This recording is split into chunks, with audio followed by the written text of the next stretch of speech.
눈으로 보시고 제가 대표로 읽도록 하겠습니다. 고린도전서 오늘 10장 1절에서 12절 중에 뒷부분만 발췌해서 본문으로 삼았습니다. 이런 일들은 우리 조상들이 악을 좋아하는 것과 같이 우리가 악을 좋아하는 사람이 되어서는 안 된다는 것을 우리에게 가르쳐주는 본보기가 되었습니다.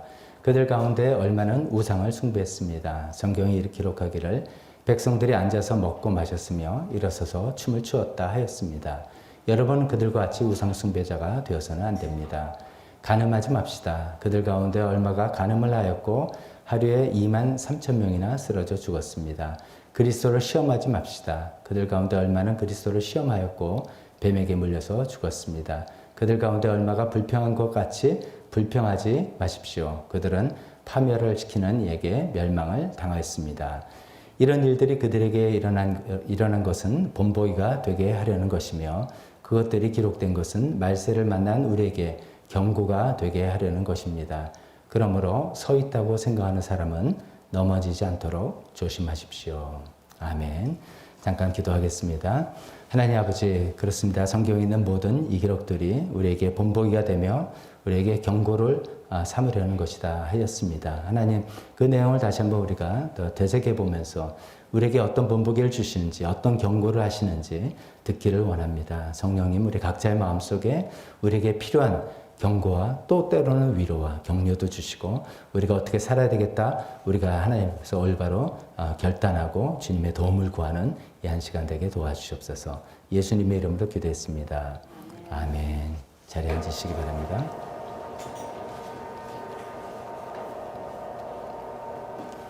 오늘 설교 제목을 우리가 좀 더 익숙한 개역개정 표현으로 선질로 생각하는 자는 넘어질까 조심하라. 이게 좀 외우기는 더 이렇게 딱딱 떨어지는 거 좋은 것 같아요.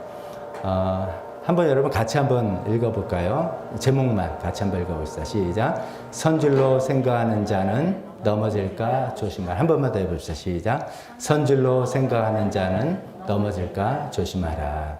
오늘 이제 요 내용만 머리에 잘 아시는 말씀이지만 또 이 내용만 여러분들 머리에 남으면 다 된 겁니다. 사실 그 얘기 우리가 하려고 성경에서 이렇게 쭉 써 있습니다. 뭐 어떤 내용입니까? 교만하지 말라는 그런 경고죠. 교만하다가는 망한다라는 그런 경고입니다. 그래서 이제 선질로 생각할 자를 넘어질까 조심하라라는 그런 표현 방법을 통해서 교만하면 안 된다, 교만하면 망할 수 있다라는 그 이야기를 굳이 이렇게 막 길게 우리가 살펴보지 않아도 성경을 이렇게 길게 안 써도 우리가 일반적인 교훈으로 얼마든지 알 수가 있는 그런 내용입니다. 하지만 이제 오늘 이제 성경을 우리가 순서에 따라서 쭉 강의 설교를 하는 오늘은 이런 것이 왜 어떤 배경에서 이런 얘기를 나왔는가 이런 것을 좀 더 살펴보면서 결국 우리 마음속에는 선지로 생각하면 넘어질까 조심해야 되겠다, 나 교만하면 안 되겠다 라고 생각이 기억이 남는다 할지라도 그 몇몇 디테일들이 배경 설명한 디테일들이 우리 마음속에 그 생각을 하는데 또 도움이 되었으면 좋겠습니다.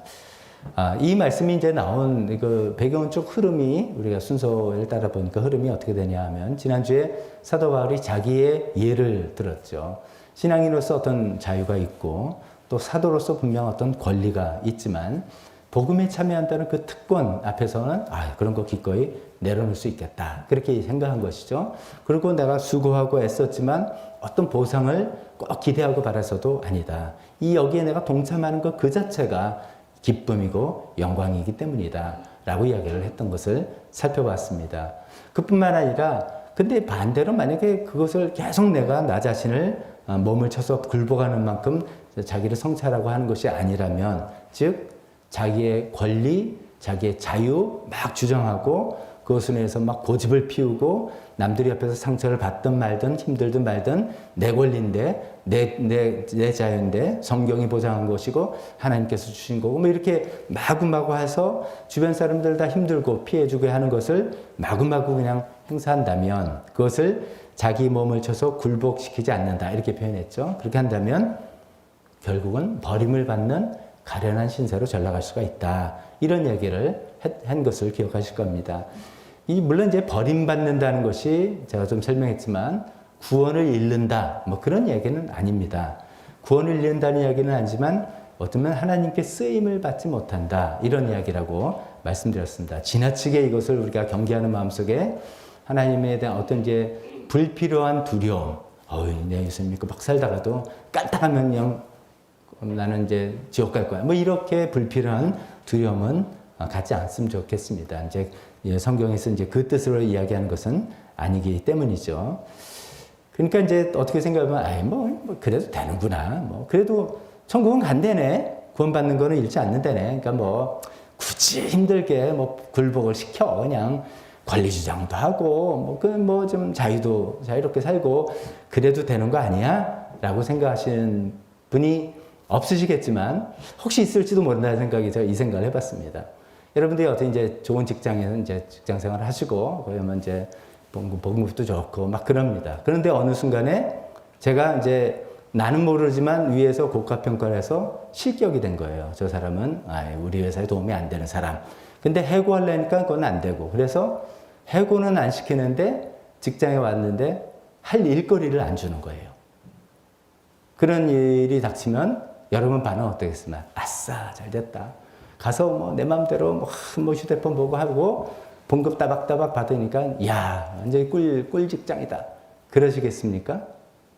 이게 좀 뭔가 이게 좀 견디기 힘들지 않겠습니까? 이런 거죠. 그러니까 구원을 잃지 않으니까 됐다가 아니라 우리가 어떤 모양이든지 하나님께 쓰임을 받고 하나님께 내 인생도 가치 있고 보람 있고 하나님께 쓰임 받는 일이 너는 실격이야. 너는 그냥 들어오긴 해. 근데 너는 좀 도움이 안 돼. 라고 취급받는다는 게 얼마나 힘든 거겠습니까?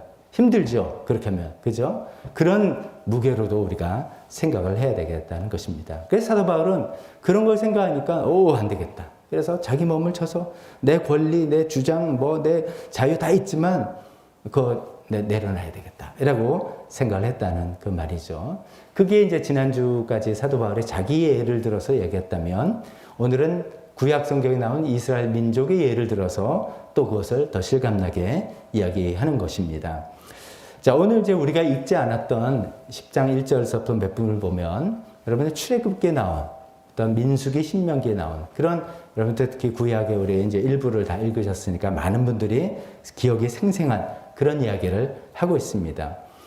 민족적으로 이스라엘 민족이 하나님 앞에서 얼마나 특권을 받은 민족이었나를 우리가 생각해 볼 수 있는 대목들을 이야기합니다. 그들이 이제 구름의 보호 아래 있었다. 이렇게 표현하는데 이거는 불기둥과 구름기둥을 이야기하는 것이죠. 우리가 늘 이제 하나님의 인도, 하나님 뜻을 찾고 싶다. 그런데 내가 이제 뭐 일로 갈까 절로 갈까 고민하고 있는데 구름기둥이 탁 나타나서 여기는 땡볕이고 여기는 시원한 길로 인도하는 게 비주얼이 딱 보인다면 얼마나 좋겠습니까? 근데 이스라엘 백성들이 그랬다는 거예요. 구름 가운데서 그냥 직접적인 인도를 쫙 40년 동안 받아서 살았다는 것이죠. 대단한 특권이죠. 그 다음에 또 그들이 바다 가운데를 지나갔다. 홍해바다가 갈리고 그 바다를 마른 땅과 같이 건너갔던 그 사건을 이야기하는 것이죠. 엄청난 기적을 체험했죠. 또 그들이 신령한 음식을 먹었다. 만나를 하늘에서 만나가 내려서 먹었다. 이런 얘기죠. 또 신령한 물을 마셨다. 목마르다 할 때 모세를 시켜서 명령했더니 반석에서 물이 터져 나오는 뭐 이런 일들을 이야기하는 것이죠. 이런 것들 그냥 한마디로 뭉뚱그리면 좀 이렇게 일상생활에서 우리가 경험하긴 힘든 초자연적인 어떤 일들이죠.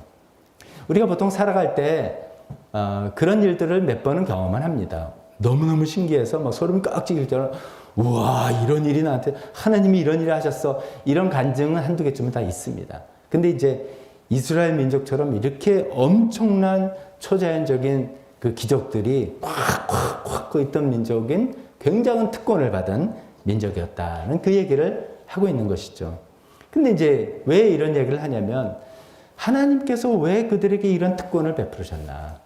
하나님께 왜 이들에게 그런 초자연적인 기적을 경험하게 하셨나?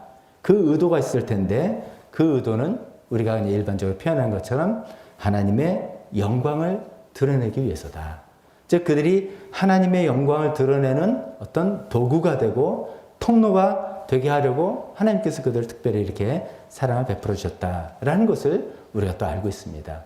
아브라함에게 얘기한 것처럼 너는 복의 통로다. 복의 근원이다. 너 혼자 복 받는 것이 아니라 네가 복을 하나님 복을 이렇게 전달하는 매개체가 되는 것이다. 그런 얘기를 했었고요. 이제 출애굽해서 시내산에서는 내가 너를 제사장 나라로 삼겠다. 제사장 나라란 뜻이 뭡니까? 제사장이 하나님과 사람 사이를 중개하는, 연결하는 역할이고 또 사람을 위해서 하나님께 중보하는 역할, 그런 거잖아요. 그러니까 내가 잘 되고 있는 것이 아니라 뭔가 나는 연결점이 되고 계속 어떤 역할을 한다, 이런 것이죠. 그런 것들을 하게 하려고 하나님께서 이스라엘 민족에게 이런 놀라운 기적들을 베풀으셨다, 이런 이야기 우리가 잘 알고 있는 이야기입니다.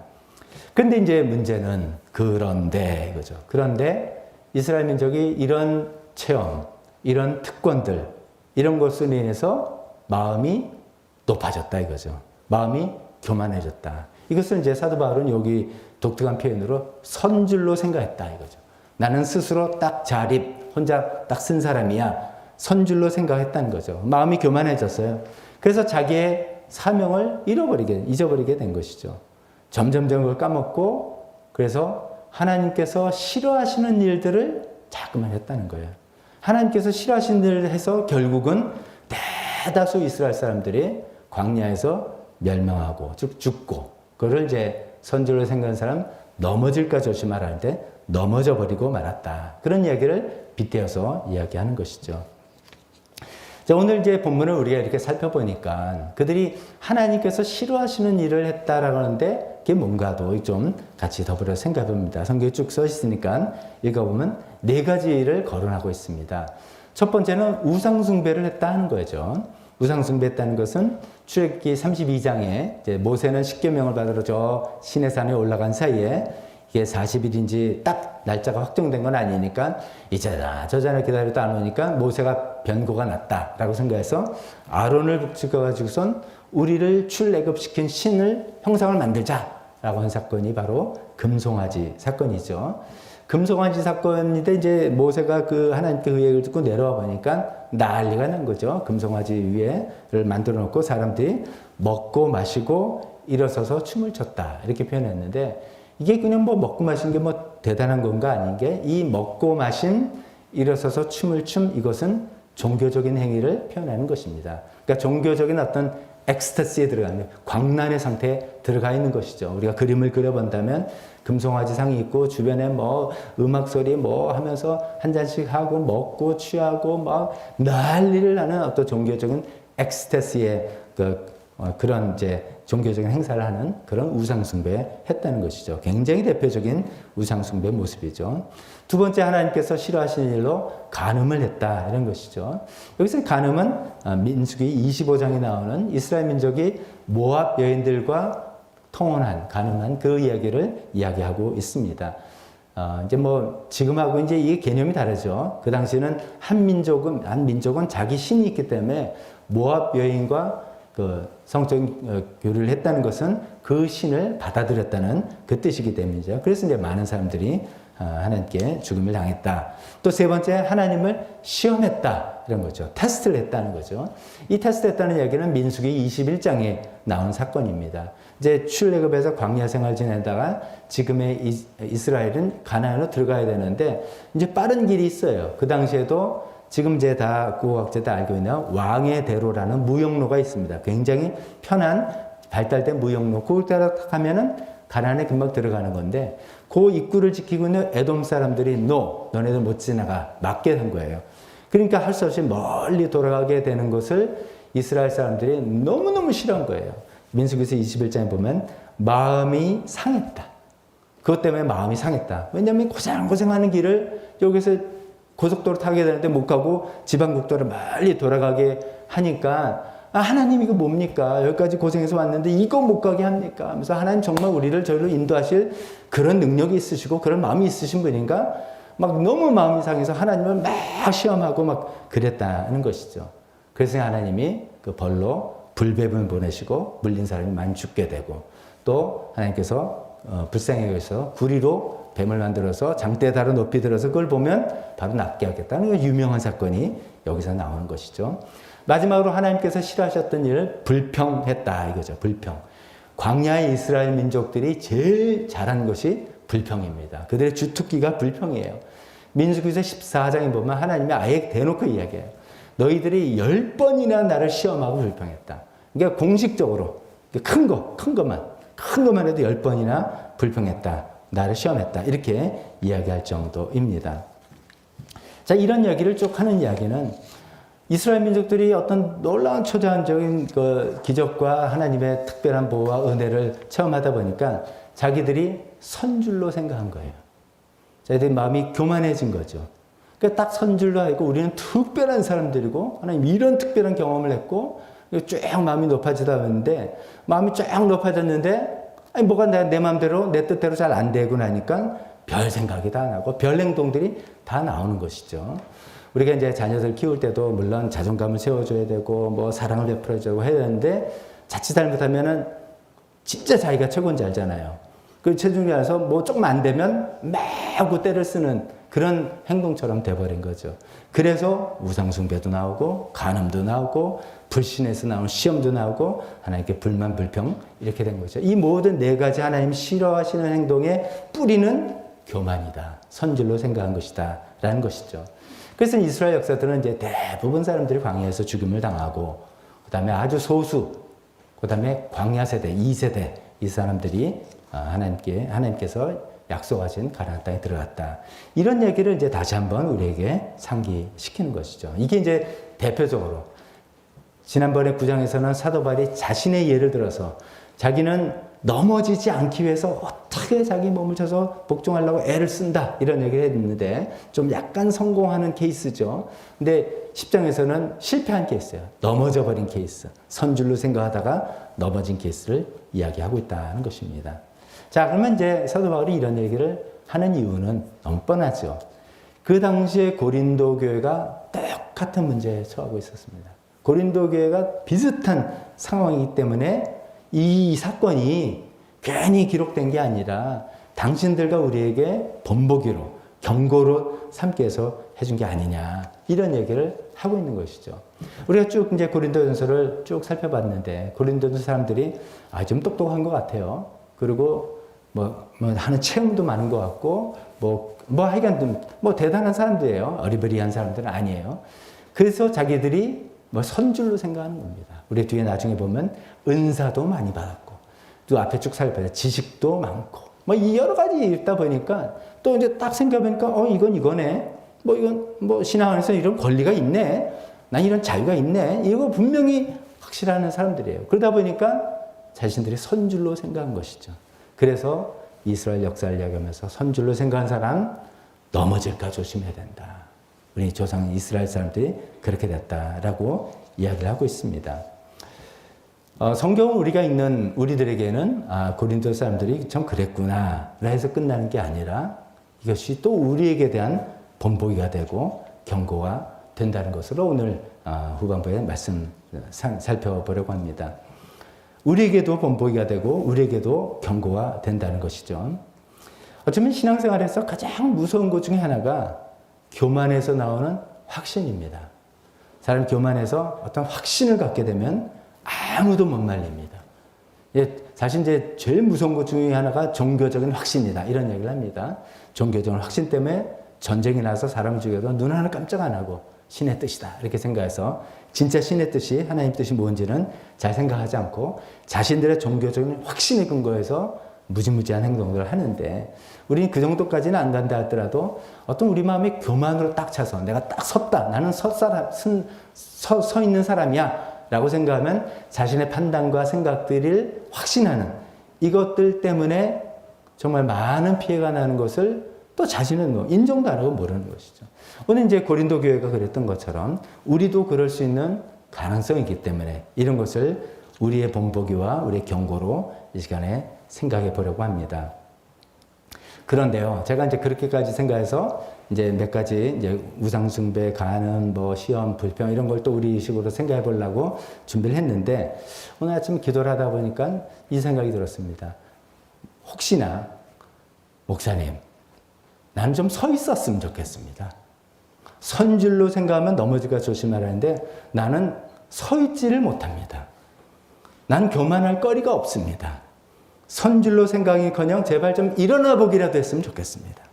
그래서 이 본문이 전혀 마음에 닿지 않습니다. 그거는 잘난 사람, 뭐 가진 사람, 똑똑한 사람, 그 사람들 이야기지 나하고는 상관이 없는 이야기다. 혹시 이런 생각을 갖고 있는 분이 있을지도 모른다라는 생각이 들었습니다. 그래서 이제 거기에 대해서만 짧게만 언급해 보면, 그런 마음이 혹시 있으시다면 우리 계속해서 하나님 안에서의 자존감을 세우는 것을 정말 우리 최우선으로 해야 됩니다. 하나님 안에서의 자존감, 자기가 얼마나 가치 있는 존재인가, 이것을 생각해 보는 겁니다.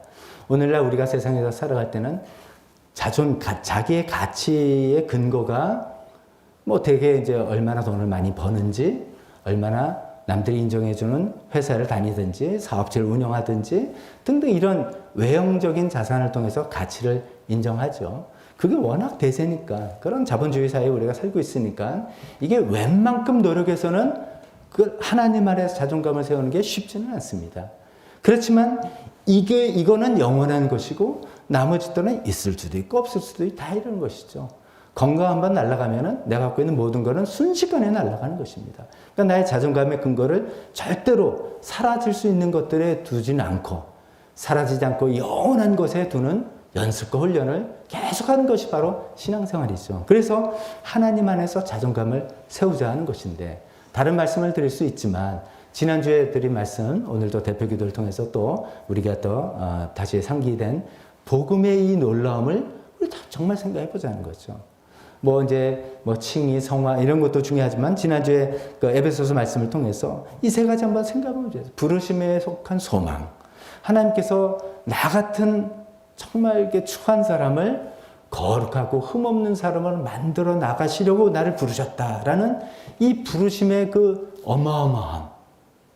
이게 우리의 자존감 아닙니까? 하나님이 나를 그런 존재로 만들기 위해서 부르셨다. 그것을 이루기 위해서 하나님의 아들을 희생시킬 정도로 나를 이렇게 가치 있는 존재로 여기시고 계시다 생각하는 것이죠. 두 번째로 우리가 받을 영광스러운 상속의 풍성함. 이건 뭐 우리가 헤아려 보지도 못하는 거죠. 그래서 자꾸만 성경을 읽으면서 가만있어 봐. 지금도 내가 예수님 믿는 거 가운데 누리는 복이 이런 정도인데, 상속은 이제 죽은 다음이죠. 그러니까 나에게 상속 줄 사람 죽은 다음이니까 지금은 아니라는 겁니다. 지금 내가 받은 게 아니죠. 상속은 받을 거죠. 이게 얼마나 놀라울지를 자꾸만 성경을 통해서 천국과 부활의 세계에 대해서 생각해보면서 생각할 때 이 어마어마한 것이 나에게 약속으로 주어졌다는 것을 생각해 보는 것입니다.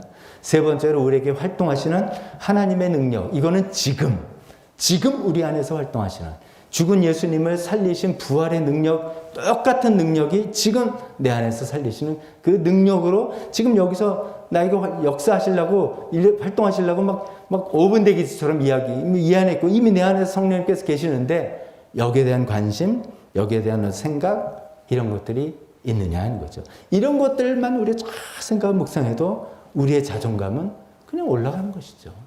올라가는 게, 이거 너무 생각하면 교만할까봐 걱정이에요. 이거 정말 생각하면, 쟤는 왜 이렇게 교만하니? 아무것도 가진 게 없는데? 근데 알고 보니까, 저는 예수님 믿었어요. 그럴 수가 있는 정도로 엄청난 일들이죠. 이것을 기억하고, 이것을 믿는 것. 그래서 말씀드려 봅니다. 지난 목요일 날, 저희 개업 예배 드렸습니다. 참 기쁜 날이었습니다. 문인철 형제님, 나인정 집사님. 참 너무 놀라운 일이에요. 이런 코로나 시기에 학원을 개업을 하셨어요. 그래서 TL 수능 입시 학원 너무나 예쁘게 잘 꾸며놓고 이제 허가서도 나오고 그래서 개업 예배를 드리는데, 그때 이제 문인철 형제님이 그런 얘기를 하시더라고요. 아직은 못 따랐지만 여기다가 현판 비슷하게 믿음은 그때 이제 정확히 표현한 게 바라는 것들의 증거입니다. 뭐 이렇게 표현하신 것 같아요. 히브리서 말씀을 약간 좀 압축해서 약간 이제 수험생, 입시생들에게도 도움이 될 만한 그런 식으로 생각하신다 해서 너무 좋습니다. 이런 생각했는데 오늘 이 말씀 생각하니까 딱 그 말씀이 생각나는 거죠.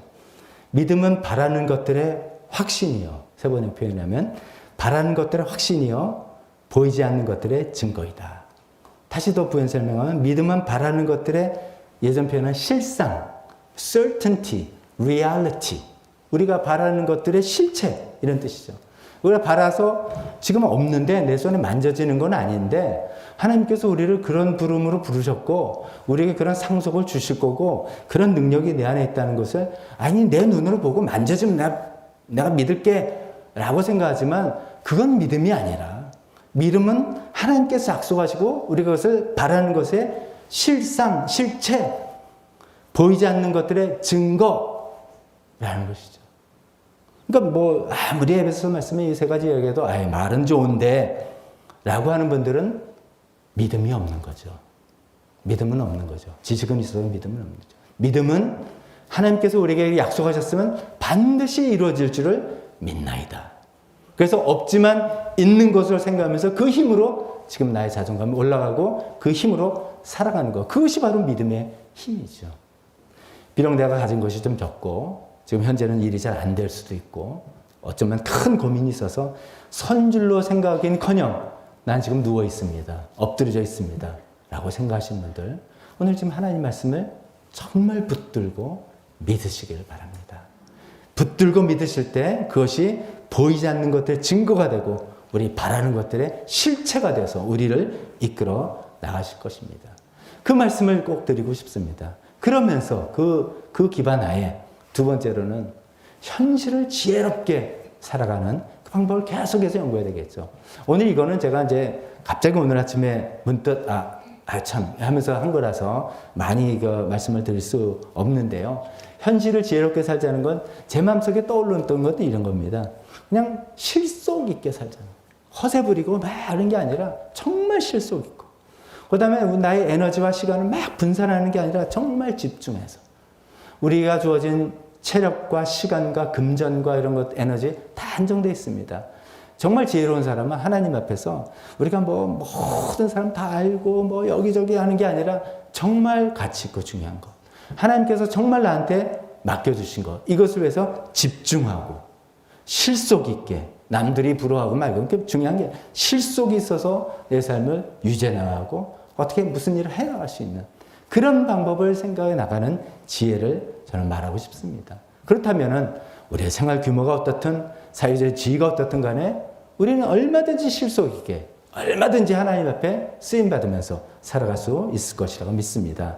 자, 이것이 이제 사적으로 좀 서 있긴커녕 난 누워 있습니다. 라고 혹시 생각하시는 분이 있다면 드리고 싶은 말씀이고, 그 다음에 이제 원래 말씀대로 이스라엘 백성들이 빠졌던 잘못, 고린도 교인들이 지금 빠지고 있는 잘못, 또 우리도 비춰보려는 마음으로 그들이 네 가지 하나님이 싫어하시는 일들을 했다는데 네 가지 다 살펴보긴 그렇고 두 가지만 이야기해 보도록 하겠습니다.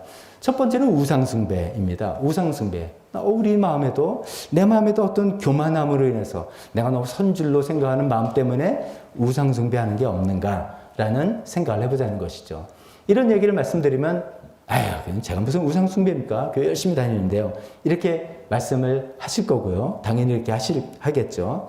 그렇지만 우리가 작년 하반기에 우상 시리즈에 가서 쭉 설교를 하면서 살펴보지 않았습니까?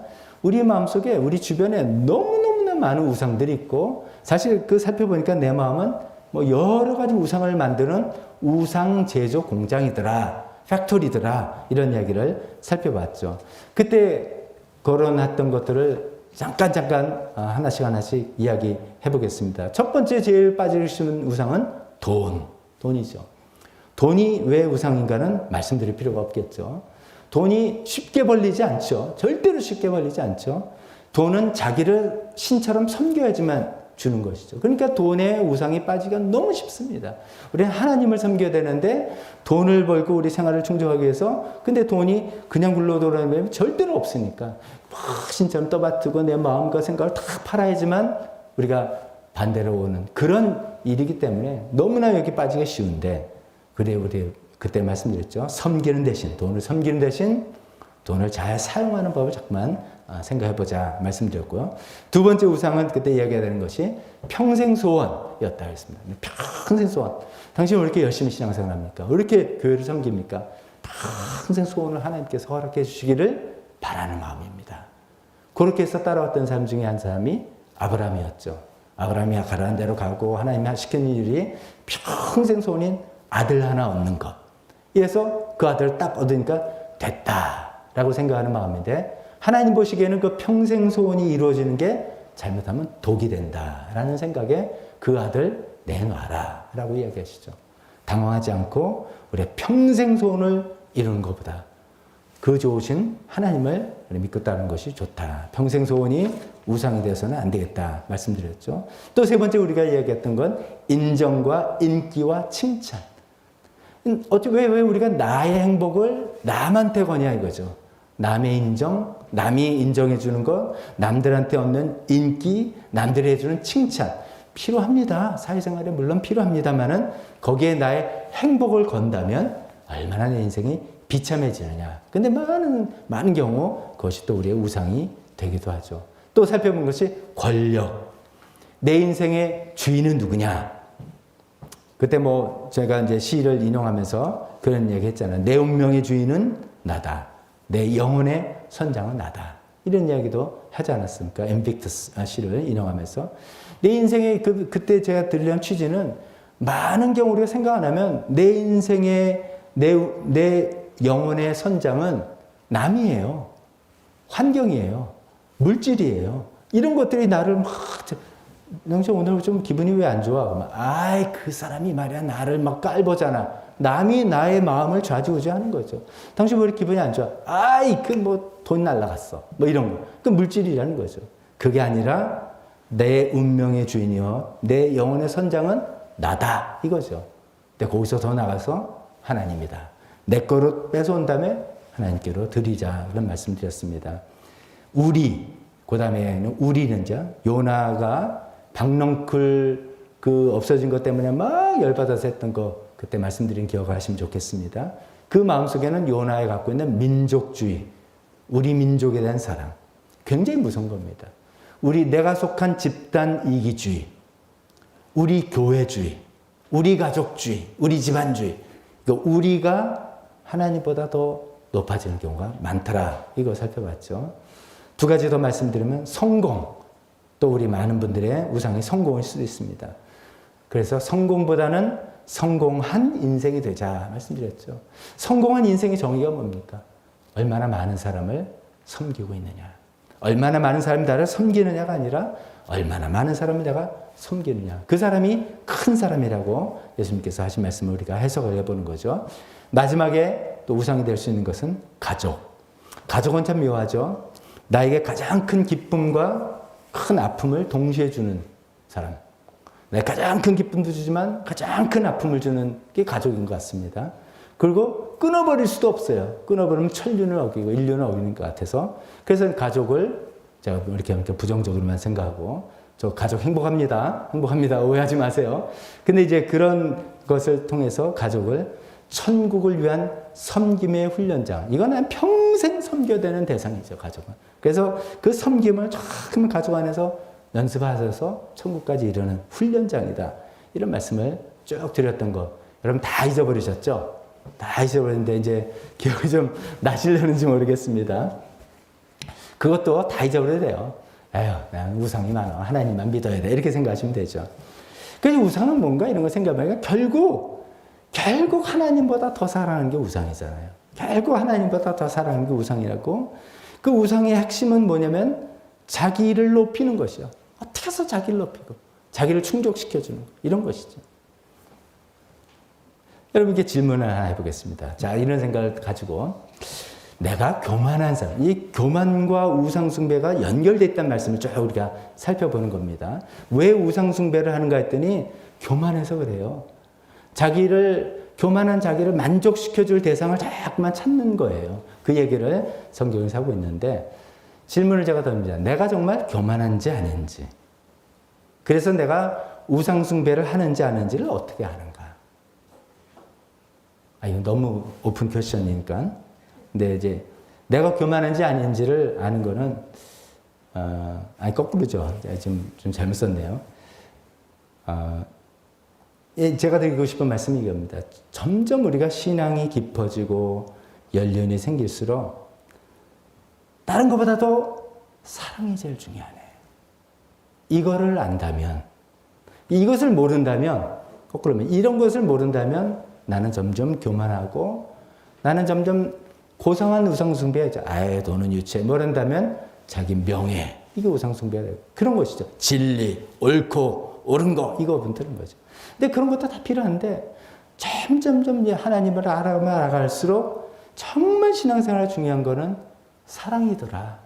이것을 알아가는 것이 겸손한 자세. 그래서 우상숭배를 피할 수 있는 자세인 것 같습니다. 왜 그러겠습니까? 사랑이야말로 하나님의 본질 아니겠습니까? 사랑이야말로 하나님께서 우리에게 명령하신 가장 큰 명령 아니겠습니까? 그렇기 때문에 뭐 신앙생활에서 저 같은 사람은 목회를 하고 또 목자 목녀를 섬기고 교회 집사님을 섬기고 신앙생활을 열심히 하고 뭐 어떤 봉사도 하고 뭐도 하고 막 선교도 하고 하는 모든 활동과 성경도 읽고 기도도 하고 막 모든 신앙생활 총동원해서 내가 점점 사랑이 커진 사람이냐 아니냐 이게 기준점이라는 말씀입니다. 그게 아니라면 점점 교만한 사람이죠. 그렇게 돼서 뭐를 헌신하고 희생할수록 교만한 사람이 되죠. 그래서 자기를 높이는 우상을 자꾸만 갖다 드리는 사람이 되지 않을까 이런 생각입니다. 옳고 그름 따지는 것보다도 어떻게 하는 것이 사랑하는 것인가?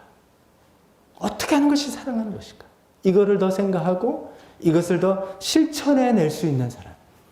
그 사람이 정말 겸손한 사람이고 정말 하나님 앞에 아름다운 그런 사람이 아닐까. 그럴 때 우상숭배에 빠질 일이 없겠죠.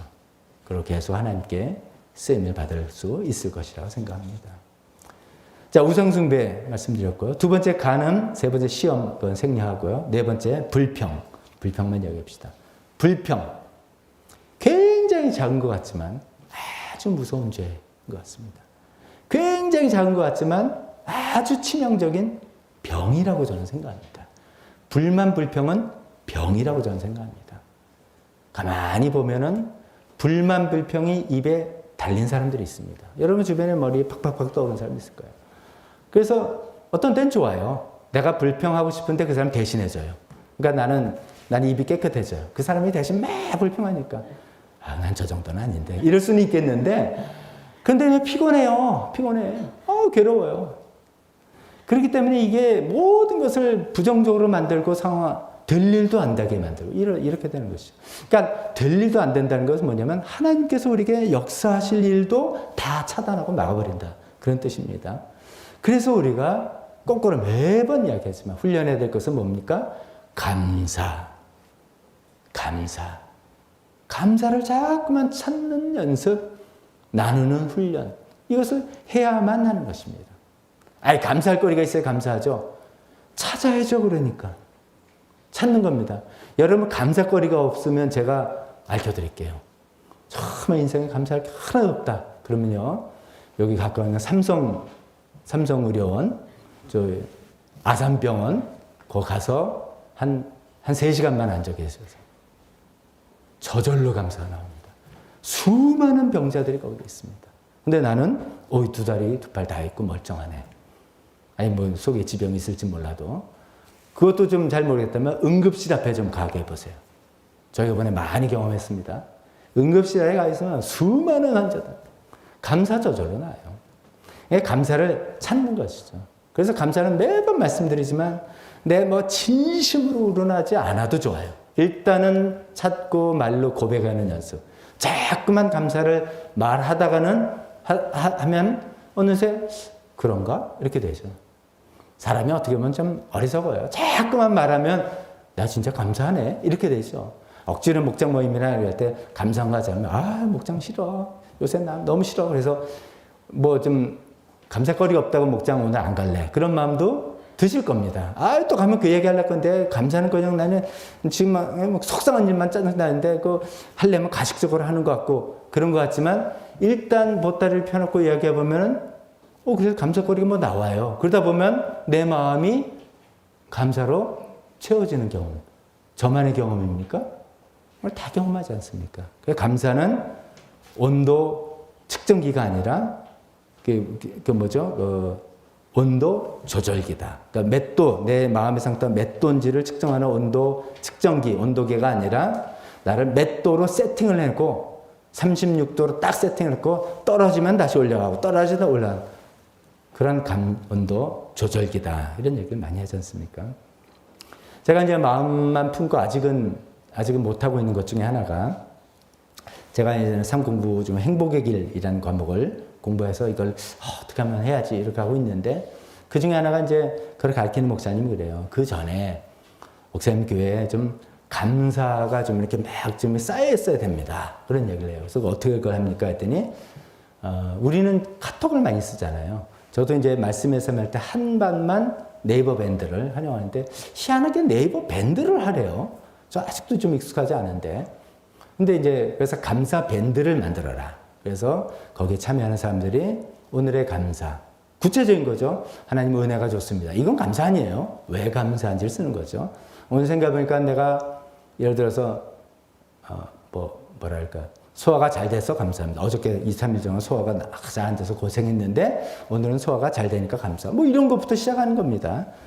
이제 그런 감사 밴드를 만들고 단톡방 같은 거죠. 그래서 이제 토양을 좀 만들어야 된다 이런 얘기를 하시는데 제가 아직 이거를 시행은 하지 못했습니다. 제가 오늘 말씀드리는 이유는 이렇게 말씀을 좀 드리고 언젠가 뭐 그런 거 하려고 그러나 보다 이렇게 생각해 보시고 이제 한번 해봅시다 할 때 적극적으로 참여해서 목장을 넘어서서 전 교회가 이렇게 좀 이렇게 해보자 하는 것입니다.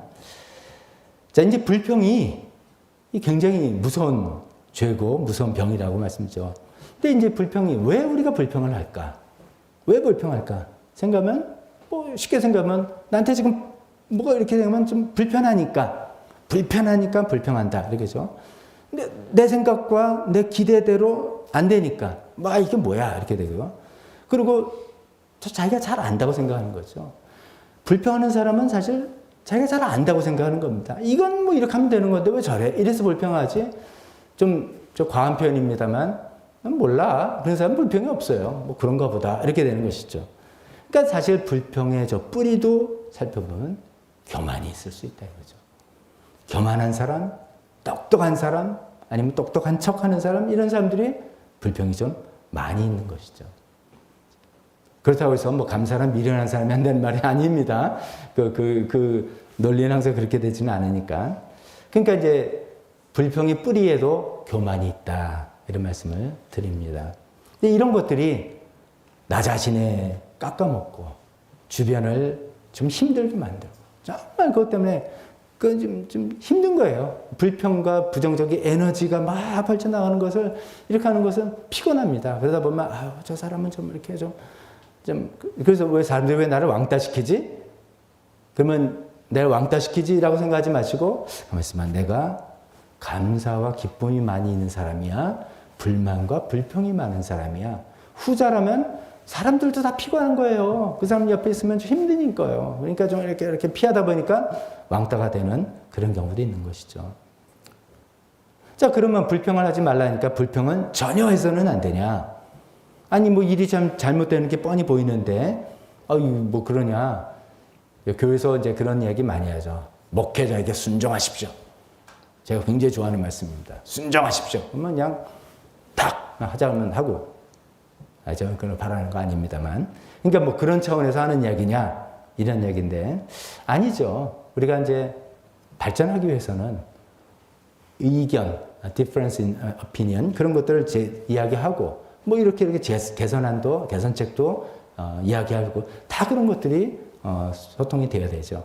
그렇지만 이제 불평과 의견이 다른 것, 이거의 차이를 좀 우리가 생각하면서 우리가 구분할 줄 알면 좋을 것 같습니다. 여러분 잘 아시는 거예요. 네, 이런 거죠. 이견. 이거 좀 이렇게 좀 개선책을 내는 거. 이견 이런 것은 그 당사자한테 직접 이야기합니다. 이건 좀 당신이 그때 이렇게 했는데 요건 이러지 말고 그때 그런 거 좀 안 좋았어. 아니면 내 생각에는 이렇게 했으면 좋겠는데 이렇게 이야기하는 거는 진짜 의견을 개진하는 건데 이게 불평이 되면 어떻게 하냐면 그 당사자한테 얘기 안 하고 다른 사람한테 얘기해요. 제3자에게. 그래서 막 이렇게 분위기를 만들고 직접 이야기 못하고 막 이야기해요. 광야 시절에 이스라엘 백성들이 항상 그랬어요. 하나님께 불평인데 맨날 모세한테 가서 얘기해요. 그러니까 모세가 나중에 하나님, 제가 이스라엘 낳습니까? 길렀습니까? 왜 나 이렇게 힘들게 합니까? 모세는 너무 힘든 거죠. 내가 당사자한테 직접 이야기하는 건가? 다른 사람에게 하는 건가? 이게 이제 이견과 불평의 차이. 첫 번째고요. 두 번째는 이견은 개선책을 내는 건 어떤 구체적인 대안을 제시합니다. 그러지 말고 뭐 틀렸을지라도 뭐 이렇게 한번 해봅시다. 라고 하는 어떤 건설적인 것들이죠. 대신 불평은 짐작하시다시피 대안이 없어요. 그냥 싫은 거예요. 틀렸다, 잘못했다, 뭐 그렇게 하면 되냐, 뭐 비판만 하는 것이죠. 그거는 불평이죠.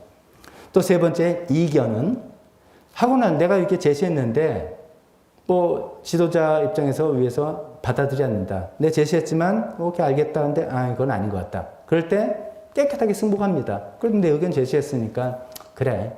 뭐 안 되면 자기 책임이지. 이렇게 생각하면 되는데 불평은 받아들이지 않으면 더 문제가 커져요. 막 소문을 내고 뭐 이상한 거 하는 것이죠. 그러니까 이제 우리가 어떤 이견은 제시할 수 있습니다. 교회 우리 교회 이제 돌아가는 운영 방식에서도 뭔가 좀 이건 좀 이렇게 좀 바뀌면 좋지 않을까? 얼마든지 제시할 수 있죠. 근데 그것이 불평인지 직접 이야기하는 건지 그냥 대안 없이 비판만 하는지 아니면 받아들이지 않았을 때 그냥 승복하는 게 아니라 더 크게 마음속에 품고 있고 막 다른 문제로 결국은 보복하려고 하고 뭐 이런 것들이 있다면 그건 불평인데 이 불평이 굉장히 무서운 죄다 이거죠. 교만에서 나온 죄고 이런 것들이라는 것이죠. 자, 어떻게 하다 보니까 좀 막 말씀이 퍼졌습니다. 다시 한번 쫙 정리합니다. 오늘 여러분들이 이 자리를 떠나면서 기억하셨으면 좋겠는 그 표현은 뭐라고 말씀드렸죠? 선질로 생각하는 자는 넘어질까 조심하라. 이 선질로 생각하는 사람의 이스라엘 백성을 예를 들다 보니까 수많은 이야기가 나왔습니다. 선질로 생각하기 때문에 하나님 은혜와 축복을 받았기 때문에 자기가 선질로 생각하고 그러다 보니까 우상숭배도 나오고 간음도 하고 시험도 하나님을 시험하기도 하고 불평도 했다는 이런 것들 생각을 보면서 우리 마음속을 한번 비춰보자는 것이죠. 자기가 잘 선줄로 알고 있다. 교만한 사람이다. 정말 조심해야 되겠죠. 그래서 나의 권리, 성경에서 분명히 어떤 권리를 주고 신앙적 자유를 주고 다 있습니다. 다 있지만 내가 이 나의 권리와 나의 자유를 행사함에 있어서 다른 사람의 마음을 아프게 하는가. 즉 사랑으로 행하지 않는가. 이게 굉장히 중요하고 굉장히 무섭다는 것이죠. 계속 그렇게 하다 보면 그 선줄로 자기가 생각하지만 하나님이 넘어뜨린다니까 뭐 지옥 간다는 뜻은 아닐지라도 하나님께 쓰임을 받을 수가 없는, 하나님께 쓸 수가 없는 사람이죠. 어떤 분들이 이제 그런 분들이 제가 이 일 하겠습니다 할 때 굉장히 곤란하죠. 저 사람이 나서면 이 일이 더 시끄러질 텐데. 정말 선줄로 하는 게 아니라 겸손하게 자기를 늘 성찰하는 사람입니다. 그렇기 때문에 우리가 보통 하는 사람이 말씀 읽고 기도한다. 이게 여기에 핵심 달려있는 겁니다. 하나님 말씀 앞에 그냥 말씀을 내용을 이런 내용도 있어서가 아니라 하나님 말씀을 읽는다는 것은 하나님께서 나에게 말씀하시는 걸 듣는 거잖아요. 성경을 통해서 말씀하시는 걸 듣고 기도를 통해서 나를 성찰하고 주님께 말씀을 드리는 이런 시간들을 통해서 나 자신이 넌 지금 선줄로 생각하고 있다. 성령님께서 하신 말씀도 듣고 나 자신 내가 굴복시키지 못한 어떤 부분이 있다. 그것도 알려주시고 나의 어떤 권리 주장 때문에 옆에서 힘들어하는 사람이 있다. 이것도 성령님께서 깨달아 주시고 할 수 있는 그 시간이 성경 말씀 읽고 기도하는 시간 아니겠습니까? 그래서 그것이 정말로 훈련이 돼 있고 이것이 가끔 하고 막 그런 우리가 이제 그런 것도 좋아해요. 뭐 걸어가면서도 기도할 수 있고 뭐 여러 가지 상태로 운전하면서 기도할 수 있는데 그것이 항상 그 시간밖에 없다. 그건 좀 곤란합니다. 우리는 기도 시간이 정해져 있어야 됩니다. 하나님 말씀 있는 시간이 정해져 있어야 됩니다. 그게 나 자신을 겸손하게 하는 중요한 기반입니다. 그런 거 없이 저는 뭐 좀 마음이 좀 겸손하니까요. 그게 얼마나 교만인지 뭐 아십니까? 자기가 겸손하다고 말하는 것이 아주 큰 교만입니다. 주님 앞에 서 있을 때만 우리는 정말 겸손하고 우리 모습을 발견할 수 있습니다. 오늘 말씀을 다시 생각하면서 선줄로 생각하다 넘어졌던 이스라엘 백성들, 선줄로 서다 넘어질 위기에 놓여 있는 고린도 교회 교인들과 달리 우리는 사도 바울처럼 끊임없이 자기의 몸을 쳐서 굴복시키고 내 권리, 내 주장 다 있지만 그보다 사랑을 행하는 것이 더 우선이기에 그래서 하나님께서 나를 계속해서 사용하시기에 그러면서 내 복음의 복에 동참하는 것이 정말 특권이고 기쁨이기에 그래서 기꺼이 내려놓겠습니다. 라는 겸손함이 우리 마음속에 계속 생기는 저와 또 우리 여러분 다 되시기를 주님의 이름으로 축원합니다.